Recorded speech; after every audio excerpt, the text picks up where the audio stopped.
Veillez, restez éveillés. Eh oh, réveillez-vous, nous dit le Seigneur. Réveillez-vous.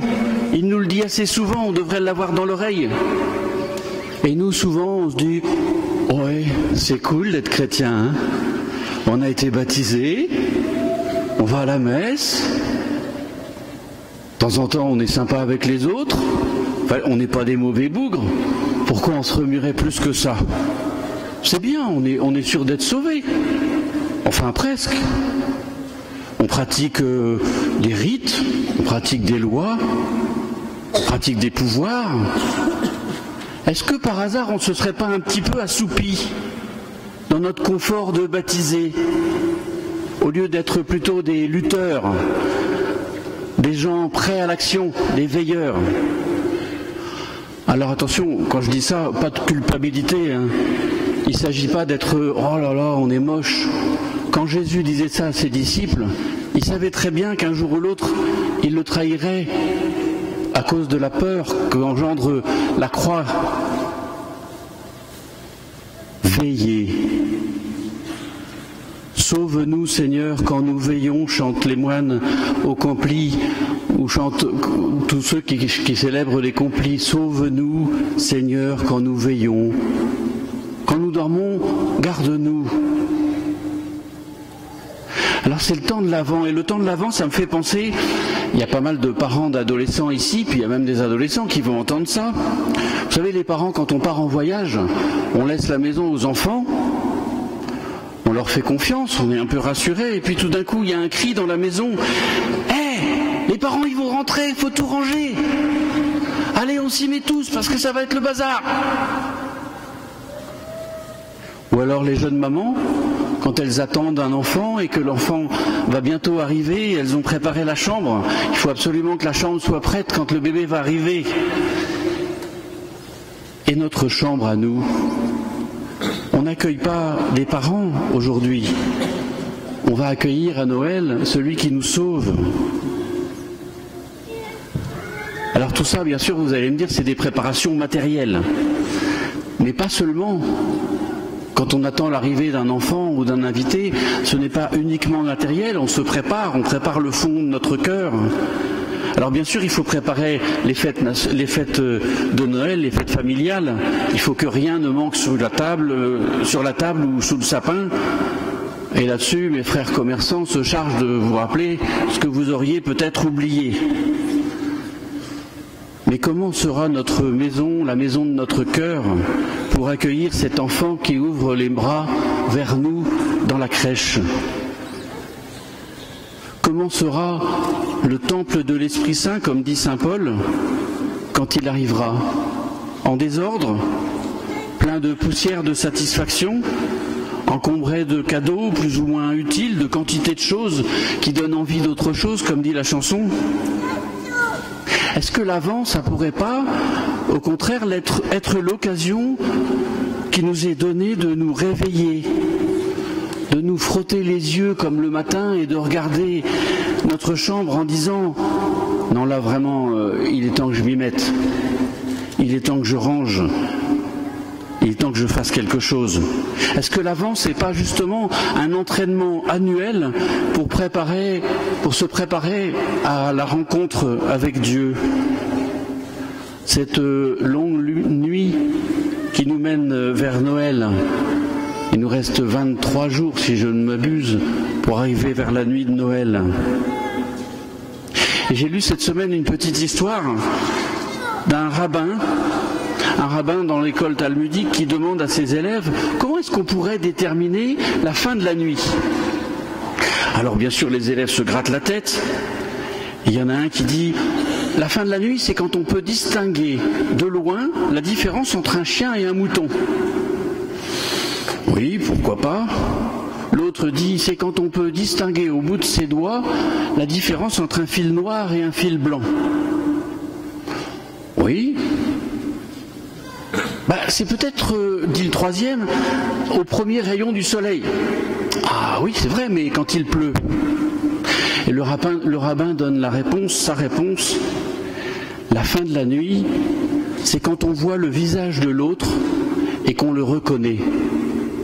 Et qu'on le reconnaît comme un frère de Jésus, comme un frère dans le Christ.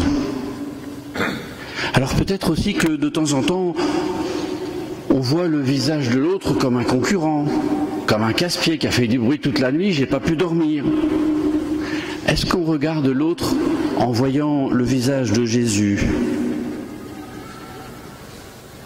On attend cette nuit de Noël parce que Jésus est caché, un peu comme vous savez, les parents, ils laissent leurs enfants avancer, mais ils se mettent derrière au cas où ils tombent. Mais ils s'arrangent pour qu'on ne les voit pas, pour que l'enfant ait confiance. Alors tout cela, vous allez me dire, ça semble bien théorique, très philosophique, très spirituel, mais dans la vie de tous les jours, qu'est-ce qu'on fait?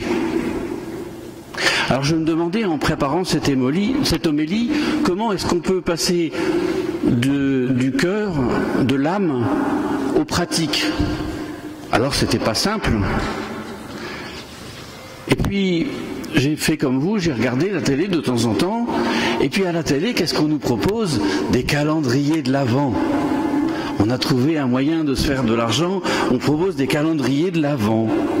Parce que mes frères commerçants font bien leur métier, alors on propose des calendriers de l'Avent avec du whisky, avec du rhum, avec de la bière, avec des chocolats, avec du maquillage, avec je ne sais quoi, plein d'autres choses qui ne servent finalement à rien et qui vont terminer à la poubelle. Mais rien pour le cœur ni pour l'âme.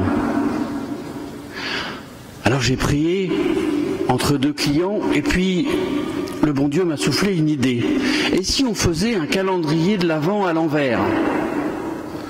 Alors faut pas le retourner, non. Mais si on le faisait à l'envers dans la mesure où le premier jour de l'Avent, il est vide. Il n'y a rien dans les pochettes. Et puis, tous les petits efforts qu'on va pouvoir faire un sourire à la voisine qui nous casse les pieds en se garant devant la porte cochère, faire un sourire aux collègues de boulot qui nous a tiré dans les pattes il n'y a pas longtemps. Tous ces petites choses, on pourrait les mettre chaque jour dans le calendrier de l'Avent.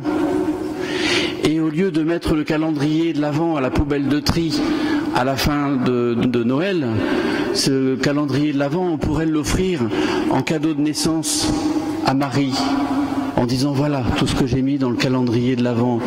Il y a peut-être quelques pochettes qui sont vides, mais dans l'ensemble j'ai essayé. Alors il ne s'agit pas de faire ça en mortification, je vais souffrir pour gagner mon ciel. Non, c'est la joie.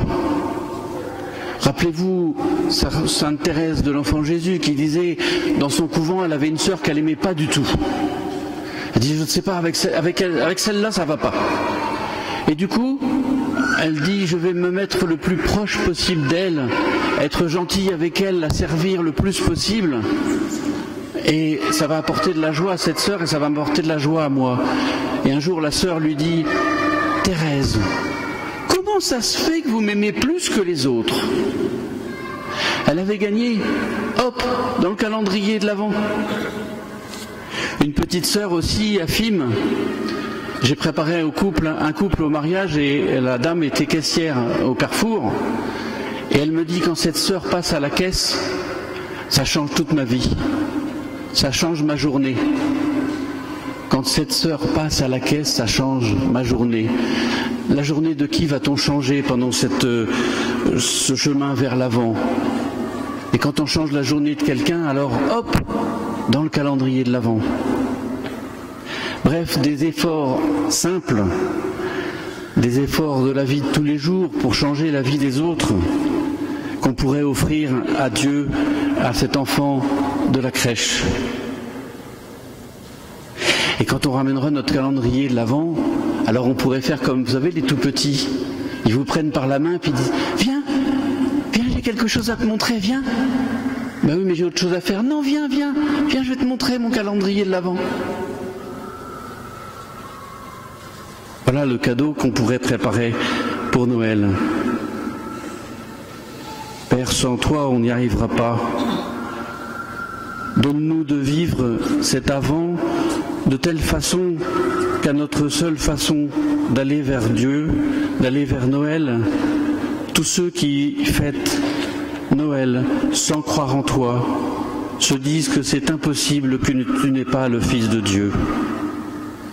Amen.